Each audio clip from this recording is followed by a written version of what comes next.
नमस्कार मित्रों, राजभाषा परिवार के YouTube चैनल में आप सभी का स्वागत है। राजभाषा परिवार की ओर से मैं आज आपके समक्ष एक नया विषय लेकर उपस्थित हुआ हूँ। आज का विषय कंप्यूटर से संबंधित है। मित्रों, अक्सर कंप्यूटर पर काम करते करते आपने ये अवश्य महसूस किया होगा कि आपका कंप्यूटर धीमा हो गया है और उसकी गति आपके अनुरूप नहीं है, या फिर आपका कंप्यूटर बार बार हैंग हो जाता है, या फिर कंप्यूटर पर एक साथ 3-4 एप्लीकेशनों पर काम करते समय आपका कंप्यूटर रुक जाता है। ऐसी तमाम तरह की परेशानियों का सामना आपने कभी ना कभी अवश्य किया होगा। यदि आपके साथ ऐसा होता है तो यह वीडियो आप ज़रूर देखें।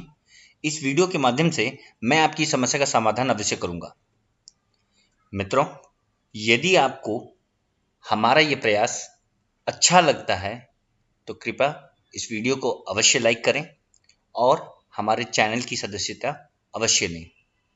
आपका ऐसा करना हमारे प्रयासों को संबल प्रदान करता है। तो चलिए, आपका ज़्यादा समय न लेते हुए मैं आज के विषय पर आता हूँ। सबसे पहले आपको क्या करना है? सबसे पहले आपको अपने कंप्यूटर या लैपटॉप में विंडोज़ R का बटन क्लिक करना है। उस पर आप देखेंगे कि ये रन बार खुल गया है। इसमें सबसे पहले आपको करना है %EEMP परसेंटेज को टाइप करने के बाद आपको ओके पे क्लिक करना है। क्लिक करते ही आपके सामने ये सारी फाइलें खुल जाएंगी। आप देख सकते हैं कितनी सारी ये अनावश्यक फाइलें हैं। तो अब मैं इनको क्या करूँगा, Ctrl+A के माध्यम से इन सभी फाइलों को सेलेक्ट कर लूँगा और राइट क्लिक करते हुए मैं इन सबको डिलीट कर दूँगा। आप देख रहे हैं सारी फाइलें डिलीट हो गई। आप देख रहे हो कि एक फाइल डिलीट क्यों नहीं, क्योंकि ये एक ऐसी फाइल है जो कि मेरे कहीं किसी न किसी बैकग्राउंड में रन कर रही है, जिसका होना आवश्यक है, इसलिए ये डिलीट नहीं हुई। तो हम दोबारा से अपने Windows+R पे आएंगे। फिर उसके बाद हमें करना है EEMP लिख के उसके बाद फिर हमें एंटर करना है। उसके बाद देखिए इतनी सारी फाइलें हैं मेरे पास जो अनावश्यक हैं। ये आपके पास और भी ज़्यादा हो सकते हैं, क्योंकि मैं समय समय पर इसे क्लीन करते रहता हूँ और इसे हटाते रहता हूँ। तो आप भी इस तरह से करके आप अपने कंप्यूटर या लैपटॉप को अच्छी गति प्रदान कर सकते हैं। तो अब मैं फिर से वैसे ही Ctrl+E के माध्यम से सबको सेलेक्ट करूँगा और राइट क्लिक कर ऐसे डिलीट कर दूँगा। तो आप देख रहे हैं कि ये सारी फाइलें जो डिलीट हो रही वो डिलीट हो जाएंगी, और बाकी जो इसके लिए आवश्यक है, क्योंकि आप देख रहे हैं the action can not be continued because the file is open in the Microsoft office, क्योंकि ये मेरे माइक्रोसॉफ्ट ऑफिस में मैं कुछ काम कर रहा हूँ और इसलिए ये फाइलें डिलीट नहीं हो सकती। इसके अलावा बाकी सारी फाइलें आप यहाँ से डिलीट कर पाएंगे। तो देखिए ये सारी फाइलें डिलीट हो गई हैं। अब मैं इसे फिर से क्लोज कर देता हूँ। अब आपको करना है वापस से Windows+R में आना है और यहाँ पे टाइप करना है प्रीफेच, PREFETCH। इसे आप प्रीफेच टाइप करेंगे, आपको दोबारा से ओके पे क्लिक करना है। देखिए इतनी सारी फाइलें अनावश्यक फाइलें हैं, उनको उसी रूप में ही Ctrl+A के माध्यम से आप क्लिक करिए और उसके बाद राइट क्लिक करके इस सारी फाइलों को डिलीट कर दीजिए। देखिए सारी फाइलें, जैसे कि मैंने आपको पहले बताई, ये फाइलें कुछ फाइलें आपकी डिलीट नहीं होंगी, तो उससे घबराइए मत, क्योंकि कुछ फाइलें जो आपके बैकग्राउंड में रन कर रही होती वो डिलीट नहीं हो पाएंगी। तो उसके बाद देखिए आपकी थोड़ी सी अच्छी हो गई होगी। यदि आपको लगता है इसके बाद भी नहीं हुई है आपकी गति, तो आप माई कंप्यूटर, यहाँ पे मैं अपने डेस्कटॉप में जा रहा हूँ। माई कंप्यूटर में आप जाएंगे तो आपके पास 1 2 3 4, मेरे पास तो 4 ड्राइवें हैं, लेकिन आपके पास हो सकती है 5 हो, 3 हो, 2 हो। तो आप एक काम कर सकते हैं, सबसे पहले आप विंडोज़ सी पे क्लिक करें और उसके बाद राइट क्लिक करके प्रॉपर्टीज़ पे आएँ। जैसे ही प्रॉपर्टीज़ में आएंगे तो आपके सामने ये डिस्क क्लीनअप का ऑप्शन आएगा। तो जैसे ही आप डिस्क क्लीनअप पे क्लिक करेंगे तो ये आपकी डिस्क को क्लीन करना शुरू कर देगा। तो देखिए ये सारी फाइलें यहाँ पे हैं। तो आप इनको, चूँकि मैं समय समय पे करता हूँ, इसलिए ये सारी फाइलें क्लिक हो चुकी हैं। अगर यदि आपकी कोई फाइल क्लिक नहीं है यहाँ पे, तो सारी फाइलों को आप क्लिक कर लीजिए यहाँ पे और उसके बाद ओके का बटन दबा दीजिए। तो यहाँ आपसे पूछेगा are you sure you want to delete these files. तो यहाँ पे आप डिलीट फाइल्स में आप क्लिक कर दीजिए और ये आपकी सारी फाइलें क्लीन हो जाएंगी।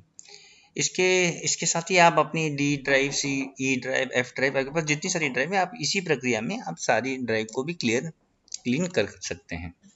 अब इसके बाद अगर आपको लगता है कि नहीं अभी भी मेरे सिस्टम में कुछ दिक्कतें हैं, कभी कभी हैंग हो जाता है, तो मैं आपको एक सबसे अच्छा विकल्प बताऊंगा। यहाँ पे आप जाएं, डीफ्रैगमेंटेशन एंड ऑप्टिमाइज ड्राइव, यहाँ पे आप क्लिक करेंगे तो ये ऑप्टिमाइज ड्राइव का आपको करके यहाँ पे ऑप्टिमाइज में क्लिक कर देना है। तो जैसे ही आप ऑप्टिमाइज में क्लिक करेंगे ये आपसे रनिंग करते रहेगा। इसमें काफ़ी समय लंबा हो सकता है क्योंकि ये फेज वाइज में होता है, पास 1, पास 2, पास 3, पास 4, पास 5, इस तरह से होगा। तो आप घबराइए मत, आपको जैसा लगे आप इसको कर लीजिएगा और इसको बैकग्राउंड में रन करके आप अपना काम कर सकते हैं। अगर आपको लगता है कि नहीं आपको ये इस तरह की चीज़ें आपको हमेशा करनी है, तो आप इसको चेंज सेटिंग में जाके आप अपने हिसाब से वीकली चाहिए, डेली चाहिए, मंथली, क्योंकि मैं वीकली ही करता हूँ इसलिए मैंने वीकली चूज़ की है, का चयन किया है। आप भी अपने हिसाब से चयन कर सकते हैं इसको। तो इसको आप देखेंगे इस तरह से आप सारी ड्राइवों को भी आप इसको डिफ्रैगमेंट कर सकते हैं। तो आप देखेंगे कि आपकी सिस्टम की गति में बहुत परिवर्तन आया है और निर्बाधित रूप से ये बहुत अच्छा काम करे। इसके अलावा आपको लगता है कि जैसे आपने कंप्यूटर ऑन किया और उसके बाद आपको लगता है कि कंप्यूटर आपका फिर भी स्लो खुलता है, तो आप एक काम कर सकते हैं, टास्क मैनेजर में जाइए आप। मैंने यहाँ पे सर्च बार में टास्क मैनेजर टाइप किया तो ये टास्क मैनेजर का बटन आ गया है, इसमें मैं क्लिक करूँगा। यहाँ पे जाइए, आपके पास कभी कभी हो सकता है कि आपका इस तरह सा छोटा सा है, तो आप घबराइए मत। आप यहाँ पे मोर डिटेल्स में जैसे ही खुलेंगे तो ये बड़ा सा खुल जाएगा, इसको आप एक्सपैंड कर सकते हैं, बड़ा कर सकते हैं। तो यहाँ पे आपको स्टार्टअप में जाना है और स्टार्टअप में जाने के बाद आप देखिए मेरे पास सिर्फ थोड़ी ही फाइलें, क्योंकि मैं बहुत सीमित मात्रा में ही अपनी फाइलों को रखता हूँ और उन्हीं सॉफ्टवेयर को यूज़ करता हूँ जो मेरे लिए आवश्यक हो। मैं जैसे कि बहुत लोग हैं, आपके पास हो सकता है 10 हो, 15 हो, 20 हो, तो मेरे पास इतने ही हैं। आप एक चीज़ ध्यान रखिएगा कि आपको किसी भी ड्राइवर को डिसेबल नहीं करना है। जैसे ये HD बैकग्राउंड है, ये ऑडियो बैकग्राउंड है, इसको आप डिसेबल नहीं कीजिए। जैसे माइक्रोसॉफ्ट वन ड्राइव है जिसका मैं यूज़ नहीं करता हूँ और हम में से बहुत लोग यूज़ नहीं करते हैं। ये बड़े पैमाने पे यूज़ होता है, जो जिनका क्लाउड में डाटा सेव करना होता है उनके लिए यूज़ होता है। तो इसका प्रयोग मैं नहीं करता, इसलिए मैंने इसको डिसेबल कर दिया है। यदि आपको लगता है कि आपके लिए उपयोगी है तो आप इसको डिसेबल भी कर सकते हैं, एनेबल भी कर सकते हैं। क्योंकि मेरे लिए आवश्यक नहीं है इसलिए मैंने इसे डिसेबल कर रखा है।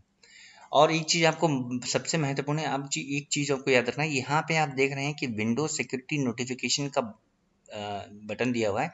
इसको कभी भी किसी भी रूप में इसको डिसेबल नहीं करना है, क्योंकि ये आपके बाहर से आने वाले वायरसों के लिए एक उसको नियंत्रित करता है और उसको रोकता है। तो आपको ये सुनिश्चित करना होगा कि आप इसे बंद ना करें, इसे डिसेबल ना करें। तो मित्रों, ये इसके माध्यम से आप अपने कंप्यूटर को, मुझे उम्मीद है कि आप इस माध्यम से आप अपने कंप्यूटर को बहुत अच्छा फास्ट कर पाएंगे। यदि आपको ये जानकारी उपयोगी लगी है और आपको लगता है कि इस तरह की वीडियो हम निरंतर बनाएं, तो मेरा आप सबसे आग्रह है, अनुरोध है कि आप हमारे YouTube चैनल को ज़रूर से ज़रूर सब्सक्राइब करें और इस वीडियो को लाइक करना ना भूलें। धन्यवाद।